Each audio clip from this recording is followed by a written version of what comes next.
नमस्कार दोस्तों, मैं आपका दोस्त और आपका होस्ट अदनान सर। जैसा कि दोस्तों आप सभी को पता है कि सिविल सर्विस के प्रिपरेशन में अगर सबसे टॉप लेवल का कोई पोस्ट है तो वो आपका आईएएस है। देन इसके बाद आपका आईपीएस होता है, यानी कि इंडियन पुलिस सर्विस। अगर हम बात करेंगे इंडियन पुलिस सर्विसेज का या फिर आईएएस का, तो ये दो, और एक आपका इंडियन फॉरेस्ट सर्विसेज है, ये आपको ऑल इंडिया सर्विसेज इसको बोला जाता है दोस्तों। तो फर्स्ट ऑफ ऑल रिसेंट में अभी क्या हुआ है कि आईपीएस के थ्रू अगर हम कह सकते हैं कि जो स्टेट डीजीपी बनता है, स्टेट डीजीपी मतलब कि दो तरह का कैडर होता है दोस्तों, एक होता है आईपीएस कैडर, एक होता है स्टेट कैडर। तो अगर हम बात करेंगे इंडियन पुलिस सर्विस के थ्रू जब सिलेक्शन होता है सिविल सर्विस में और आईपीएस अगर आपको मिलता है तो उसके थ्रू जब डीजीपी बनते हैं, डायरेक्टर जनरल ऑफ पुलिस, मतलब कि एक स्टेट पे आप पूरे कंप्लीट जो पुलिस का जो डिपार्टमेंट उसका हेड आप बन जाएंगे ओवरऑल। तो राइट नाउ क्या हुआ है कि यूनियन पब्लिक सर्विस कमीशन ने एक गाइडलाइंस जो है इशू किया है अमेंड्स करके पिछले गाइडलाइंस को, और उसमें यह बताया गया है कि जो भी अपॉइंटमेंट होता है किसका, स्टेट डीजीपी का, डायरेक्टर जनरल ऑफ पुलिस का, उसमें कुछ ना कुछ जो है क्राइटेरिया चेंजेस होगा, क्राइटेरिया बदलेगा ओवरऑल दोस्तों। तो आज के इस वीडियोस के माध्यम से हम लोग नॉर्मल डिस्कस करेंगे कि इससे पहले पुलिस का जो रिफॉर्म्स हुआ था उसमें क्या क्या चेंजेस हुआ, इसके साथ साथ राइट नाउ क्या वो इंपॉर्टेंट गाइडलाइंस आया है, देन इसके बाद क्या वो इंपॉर्टेंट टेन्योर होता है, और अभी प्रेजेंटली हमारा जो पुलिसिंग सिस्टम है उसके रिगार्डिंग कौन सा इंपॉर्टेंट इनिशिएटिव है, और साथ साथ कुछ कंक्लूजन पे भी बात करेंगे क्या ये करना सही था या फिर नहीं था दोस्तों। तो आइए इस वीडियोज़ के माध्यम से इन्हीं सारी बिंदुओं पर जो है हम लोग काम करते हैं। Recently, UPSC has issued amending guidelines emphasizing specific criteria for the appointments of the state DGPs। मैंने ऑलरेडी इसको समझाया आपको। अब आगे हम बढ़ते हैं नेक्स्ट पॉइंट पे। अगर हम बात करेंगे कि इस बार जो भी इम्पोर्टेंट अमेंडमेंट्स हुआ है यूपीएससी की तरफ से, ठीक है, इसमें एक एंगल और भी डिस्कस करेंगे कि सुप्रीम कोर्ट का क्या वो इम्पोर्टेंट गाइडलाइंस है, डायरेक्टिव है, और साथ साथ एक लैंडमार्क केसेस के बारे में भी डिस्कस किया जाएगा। तो रिसेंटली अभी यूपीएससी का जो गाइडलाइंस आया डीजीपी के सिलेक्शन में और उसमें जो भी इंपॉर्टेंट अमेंडमेंट्स हुआ है, तो यूपीएससी ने अपने इस गाइडलाइंस में क्या क्या इंपॉर्टेंट क्राइटेरिया को रखा है दोस्तों। तो फर्स्ट ऑफ ऑल आप देख सकते हैं पहला point, clarity in selection norms, यानी कि किसी को भी अगर हम डीजीपी बना रहे हैं, किसी को भी मतलब कि अगर वो स्टेट कैडर है या फिर आईपीएस कैडर है, तो उसका एक सिलेक्टिव नॉर्म्स होना काफ़ी इंपॉर्टेंट है कि किसके थ्रू उसको सिलेक्शन हो रहा है, ये एक चेंजेस किया गया है।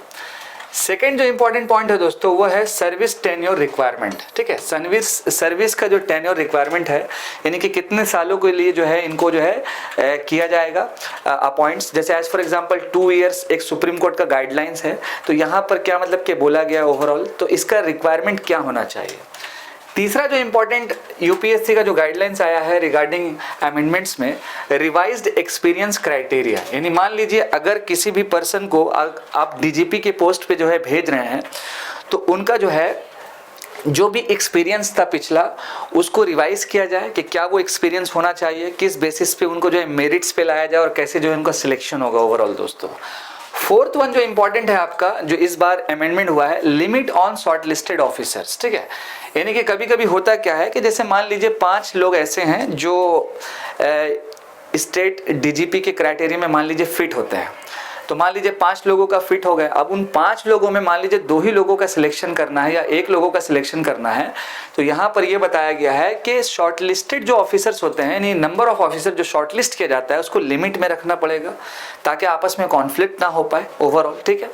Last but not the least important point, specified areas of expertise. जैसे होता है ना कभी कभी दोस्तों कि अगर आप मान लीजिए कि आईपीएस में ज्वाइन करते हैं, तो शुरुआत में जब आपका ट्रेनिंग होता है तो नॉर्मल मान के चलिए कि आपको एसीपी का पोस्ट होता है, देन उसके बाद आप एसपी बनते हैं, ऐसे बढ़ते फिर आप फौरन जो है डीजीपी के पोस्ट पे जाते हैं स्टेट लेवल पे।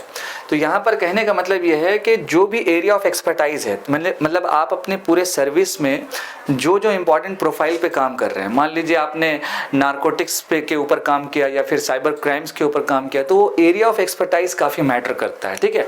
तो ये कुछ इंपॉर्टेंट 6 अमेंडमेंट्स है यूपीएससी की तरफ से गाइडलाइंस में बताया गया है कि इन सारी चीज़ों को ध्यान में रखते ही हुए एक स्टेट जो क्या करेगी कि अपना जो ऑफिसर का सिलेक्शन करेगी और उसका पैनल का नाम भेजेगी यूपीएससी को, और फिर वहाँ से जो है यूपीएससी क्या करेगा कि अपना एक कमेटी बनाएगा, और कमेटी बनाने के बाद जो भी ऑफिसर को रिकमेंड करेगा फिर वो ऑफिसर जो है स्टेट में डीजीपी के पद पे अपॉइंट होगा दोस्तों। तो ये भी चीज़ों पे डिस्कस करेंगे। फिलहाल ये 6 पॉइंट आपको अच्छे से याद रखना है, ठीक है। नेक्स्ट अगर हम बात करेंगे एक मैंने बताया आपको ऑलरेडी आईपीएस कैडर के बारे में, और एक मैंने बताया आपको स्टेट पुलिस कैडर के बारे में। जैसा कि अगर हम मान लीजिए कि अगर हम वेस्ट बंगाल की अगर हम बात करेंगे तो यहाँ पर क्या होता है कि आपका वेस्ट बंगाल आपका पुलिस सर्विस अगर मान के चलते हैं हम लोग, और इसके ऊपर मान लीजिए कि WBCS का जो पोस्ट होता है वेस्ट बंगाल सिविल सर्विस, तो वेस्ट बंगाल अगर पुलिस सर्विस की बात करेंगे तो नॉर्मली क्या है कि ये आपका ग्रुप बी का एक पोस्ट हो जाता है, ठीक है। और जो भी मतलब के विद्यार्थी जो भी एस्पायरेंट इसके थ्रू ज्वाइन करते हैं WBCS का पेपर्स दे करके, तो उनको पहला जो पोस्ट मान के चलिए मिलता है वो DSP का पोस्ट मिलता है, यानी कि डेप्यूटी सुपरिटेंडेंट ऑफ पुलिस मिलता है। तो ये जो आपका कैडर है दोस्तों वो आपका स्टेट पुलिस कैडर है नॉर्मली, और WBCS का जो पेपर होता है तो DSP का जो पोस्ट है वो टॉप लेवल पोस्ट होता है दोस्तों। लेकिन इसी तरह सेम अगर आप UPSC की प्रिपरेशन कर रहे हैं और अगर आपको IPS पोस्ट मतलब कि मिलता है, IPS सर्विसेज मिलता है, तो फिलहाल ये जो आपको यहाँ पर दिख रहा है अंडर ट्रेनिंग का, तो जब आपका ट्रेनिंग का शुरुआत होगा तो लगभग 3 महीना 15 दिन तो आप लबासना में रहेंगे फाउंडेशनल कोर्स के लिए। देन उसके बाद फिर आपको जो होम आपका ट्रेनिंग इंस्टीट्यूट है, यानी कि सरदार वल्लभ भाई पटेल इंस्टीट्यूट, जहाँ पर आपको पुलिस एकेडमी, वहाँ पर आपको भेजा जाएगा और वहाँ पर लगभग आपको 2 साल का ट्रेनिंग अप्रॉक्स कराया जाएगा, और बाद में फिर उस्मानिया यूनिवर्सिटी से आपको एक MA का डिग्री भी मिल जाता है।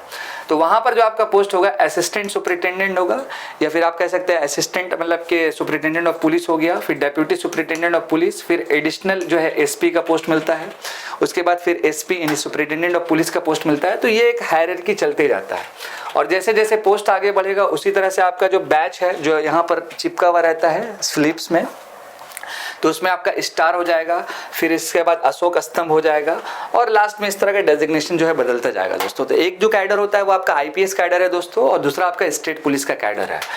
तो अगर हम बात करेंगे स्टेट पुलिस के कैडर से, तो आप यहाँ पर देख सकते हैं ये 3 important point, constable, senior constable and then head constable. ऐसे आगे बढ़ते बढ़ते आप ASI, then sub inspector, inspector, DSP, ASP और लास्ट में आपका SP हो जाता है, सुपरिटेंडेंट ऑफ पुलिस हो जाता है।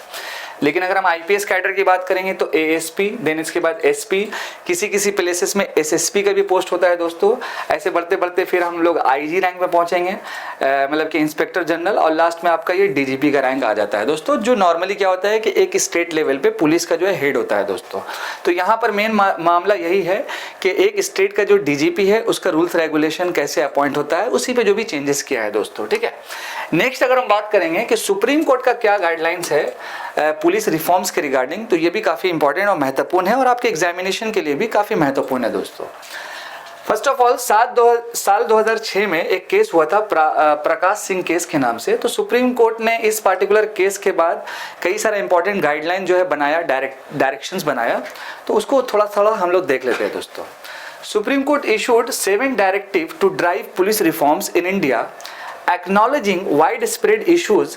फिर सुप्रीम कोर्ट ने ये एक्नॉलेज किया कि कई सारा पुलिस सिस्टम में इश्यूज है, सच एज पॉलिटिसाइजेशन, यानी कि पुलिस डिपार्टमेंट में पॉलिटिकल इंटरफेरेंस के बारे में जो है यहाँ पर बात उठा, लैक ऑफ अकाउंटेबिलिटी, यानी काम को लेकर के कोई अकाउंटेबिलिटी नहीं है। देन इसके बाद systematic weaknesses impacting overall police performance, अगर सिस्टमैटिक वीकनेसेस होगा तो पूरा पुलिस परफॉर्मेंस पे जो है वहाँ पे इम्पैक्ट पड़ेगा दोस्तों। तो ये कुछ इंपॉर्टेंट जो है पोर्शन था जो इस पार्टिकुलर केस के बाद सुप्रीम कोर्ट ने जो है इस तरह का डायरेक्शन इशू किया था। और साथ साथ डायरेक्शन में कुछ और भी इंक्लूड था, जैसे as for example supreme court ने ये बताया कि establish a state security commission which is called SSC, जिसका मेन ऑब्जेक्टिव क्या था कि preventing undue government influence on the police, यानी कि जो भी सरकार प्रेजेंट में है तो उनका कोई भी इन्फ्लुएंस सरकार के ऊपर नहीं होना चाहिए। Next one, outlining policy guideline assessing state police performance, ये कुछ इंपॉर्टेंट डायरेक्टिव था सुप्रीम कोर्ट का। Next one, ensure the appointment of the DGP through a transparent, merit-based process, ensuring a minimum tenure of 2 years, which is most important दोस्तों। ये point आपको अच्छे से remember रखना है। तो ये तो फिलहाल आपका सुप्रीम कोर्ट का गाइडलाइंस था पुलिस रिफॉर्म्स को लेकर के, जिसमें आपको प्रकाश सिंह केस 2006 रिमेंबर रखना है, जिसमें 7 इंपॉर्टेंट डायरेक्शंस था। अब हम बात करेंगे कुछ इंपॉर्टेंट चीज़ों का कि आखिर स्टेट DGP का जो अपॉइंटमेंट होता है उसके लिए कमेटी कौन सा बनता है और प्रोसीड्यूर क्या होता है। तो first of all, committee to appoint state DGP में the committee to appoint the state DGP is headed by UPSC chairman. यहाँ से क्वेश्चन आपका बन सकता है दोस्तों प्रीलिम्स में, यानी कि the committee to appoint the state DGP को अपॉइंट करने के लिए जो कमिटी फॉर्म्ड होता है वो नॉर्मल कौन होते हैं, उसको हेड कौन करता है, तो यूपीएससी के चेयरमैन करते हैं। ठीक है, कमेंट सेक्शन में आप जरूर बताएं कि यूपीएससी के रिगार्डिंग हमारे भारत के संविधान में कौन सा इंपॉर्टेंट आर्टिकल्स है। ठीक है, and includes the union home secretary. इस पार्टिकुलर कमेटी में हेड कौन करेगा, यूपीएससी के चेयरमैन करेंगे, तो मैं यहाँ पे लिख देता हूँ। ठीक है, इसके बाद यूनियन होम सेक्रेटरी। अब जनरली ये होम सेक्रेटरी कौन होते हैं, एक नॉर्मली आईएएस ऑफिसर ही होते हैं जो सेक्रेटरी के पोस्ट पे जाते हैं, तो मैं दूसरा लिख देता हूँ होम सेक्रेटरी। ठीक है, नेक्स्ट स्टेट चीफ सेक्रेटरी। अच्छा, स्टेट के जो चीफ सेक्रेटरी हैं, अच्छा स्टेट के जो चीफ सेक्रेटरी हैं वो नॉर्मल कौन होते हैं, तो आईएएस ऑफिसर जितनी भी स्टेट में है उसके हेड होते हैं नॉर्मल, और कैबिनेट सेक्रेटरी तो आपको पता है ऑल इंडिया लेवल पे हेड होते हैं वो। इसके बाद आपका हो जाएगा एक नॉर्मली जो भी है state chief secretary and DGP जो करंट में, and one of the heads of the central arm forces nominated by the ministry of home affair. और एक जो है सीएपीएफ के जो है वो हेड रहेंगे, जिसको नॉमिनेट कौन करेगा, तो आपका मिनिस्ट्री ऑफ होम अफेयर करेगी। Who is not from the same state cadre, मतलब उनको अपॉइंट किया जाएगा जो सेम स्टेट से नहीं है। मान लीजिए अगर हम बंगाल से हैं और बंगाल में ही अपॉइंटमेंट करना है, तो यहाँ से जो है सीएपीएफ के हेड को अपॉइंट नहीं किया जाएगा, हो सकता है यूपी या फिर और भी अलग कैडर से जो है उनको अपॉइंट किया जाएगा।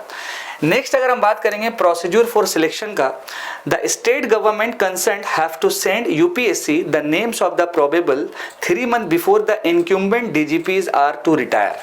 यानी स्टेट गवर्नमेंट क्या करती है कि मान लीजिए एक स्टेट में कोई डीजीपी का रिटायरमेंट होने वाला है, तो 3 महीना पहले वो क्या करती है कि कुछ ऑफिसर का लिस्ट वो यूपीएससी में सेंड करती है, state government. Remember, the UPSC will prepare a panel of 3 officer fit to be DGP and set it back.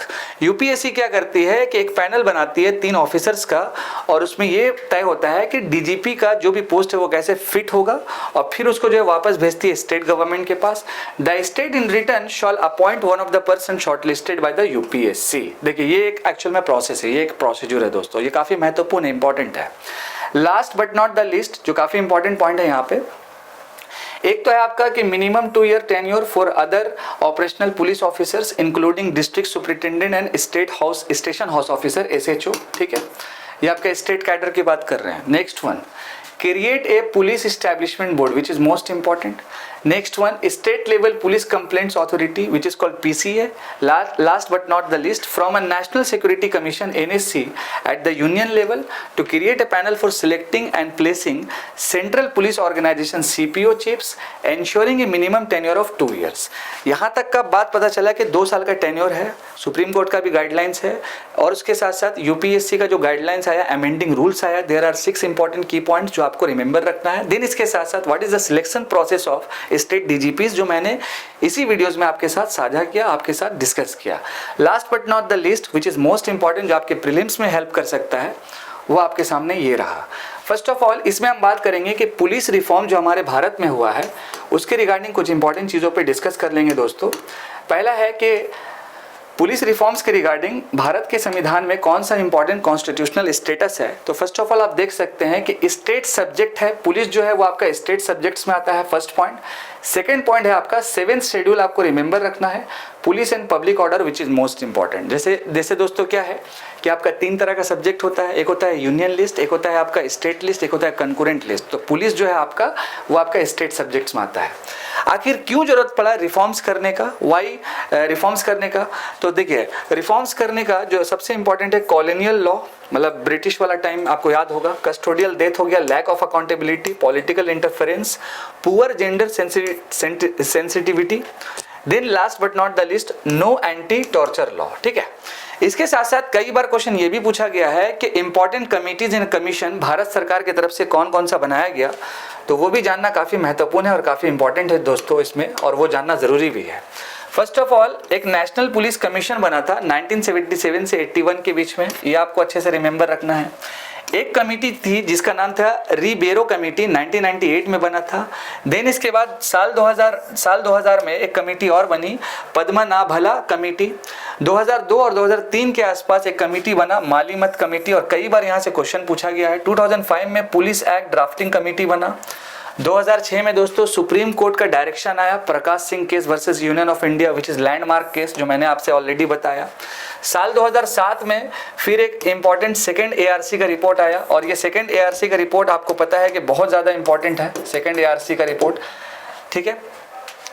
2012 और 13 में दोस्तों जस्टिस जेएस वर्मा कमेटी बना, और लास्ट आपका पुलिस एक्ट ड्राफ्टिंग कमेटी 2015 में बना, जो ये सेकंड वर्जन था। और पहला जो वर्जन था दोस्तों आपका, तो मैंने ऑलरेडी यहाँ पर आपको बताया 2005 का। तो ये तो कुछ इंपॉर्टेंट था कमेटी एंड कमीशंस के बारे में। कुछ इंपॉर्टेंट जो रिलेटेड इनिशिएटिव है रिगार्डिंग पुलिस रिफॉर्म्स को लेकर के, तो स्मार्ट पुलिसिंग हो गया, देन इसके बाद एम्बीज हो गया, देन इसके बाद आपका real time visitor monitoring system हो गया, और साइबर डोम हो गया। ये कुछ इंपॉर्टेंट इनिशिएटिव है दोस्तों। चैलेंजेस की अगर हम बात करेंगे तो लो पुलिस पॉपुलेशन रेशियो, यानी कि जितना भी पॉपुलेशन के अकॉर्डिंग पुलिस होना चाहिए वो हमारे पास नहीं है। Infrastructure deficit, corruption, political super imposition, ऐसा कुछ इंपॉर्टेंट चैलेंजेस है दोस्तों। इसके साथ साथ कुछ इंपॉर्टेंट रिलेटेड डेटा की बात करेंगे तो पुलिस पीपल अगर रेशियो की बात करेंगे तो लगभग 153 पुलिस है हर 1 लाख पीपल के ऊपर में, यानी 153 पीपल और 1 लाख जो है पीपल, आप समझिएगा 153 पुलिस ऑफिसर और 1 लाख आदमी। ये किसका सेटअप है, तो ग्लोबल बेंचमार्क का कहना है। कस्टोडियल डेथ्स की बात करेंगे हम लोग तो साल 2021 और 22 में 175 के अंदर डेथ हुआ है। वुमेन्स शेयर की बात करेंगे according to Indian justice report 2021 तो 10.5% ऑफ इंटायर फोर्स, यानी पूरे भारत में जितना फोर्स उसका 10.5% है। इस मामले में सिक्किम बहुत आगे है दोस्तों, ठीक है। नेक्स्ट आपका infrastructure, 1 in 3 police station is equipped with CCTV, यानी कि हर 3 पुलिस स्टेशन में एक पुलिस स्टेशन में जो है सीसीटीवी कैमरा है, इंडिया जस्टिस रिपोर्ट 2021 के अकॉर्डिंग। अब आते हैं दोस्तों लास्ट में वे फॉरवर्ड में कि आखिर इसका कंक्लूजन क्या होना चाहिए और अच्छे से क्या क्या हो सकता है। तो फर्स्ट ऑफ ऑल कंक्लूजन क्या है दोस्तों कि पुलिस का जो बजट है वो इंक्रीज होना चाहिए। नेक्स्ट आपका resources, recruitment process which is most important, जिसमें यूपीएससी ने अच्छा सा कदम उठाया है।